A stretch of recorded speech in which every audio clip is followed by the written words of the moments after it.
Hello, everybody. I'm Dominic Tierney. I teach in political science at SwatTalk College. So today I'm going to make a brief argument, and this is an argument that I could not even convince my mom is correct.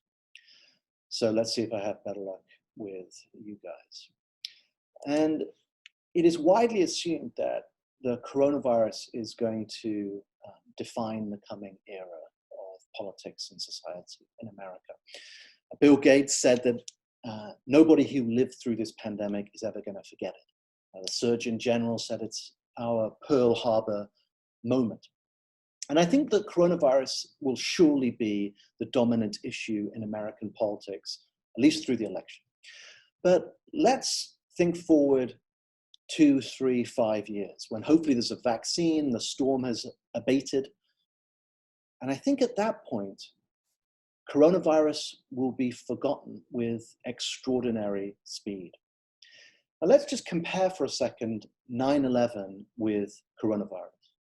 9/11 was, of course, a terrible tragedy, but compared to COVID-19, its actual physical effects was quite limited. But it had an amazing cultural and political impact, defining an entire era of American foreign policy with the war on terror. Countless movies and novels are about terrorism.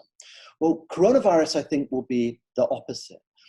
It will have an enormous physical effect. Just think of the 100,000 plus people who have been killed, but it won't burn itself into American consciousness and collective memory in the same way.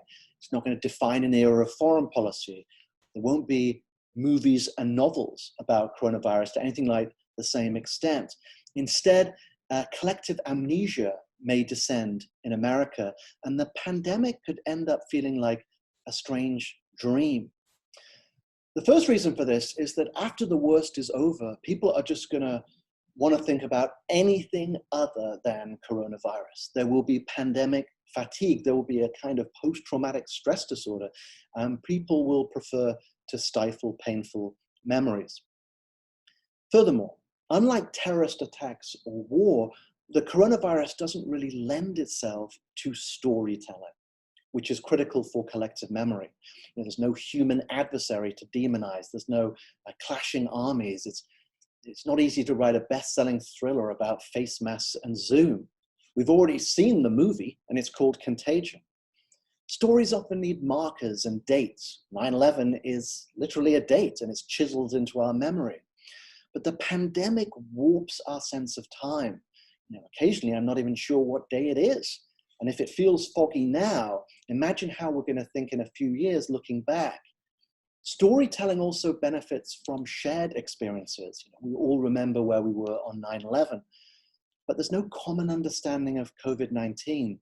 The watchword is isolation.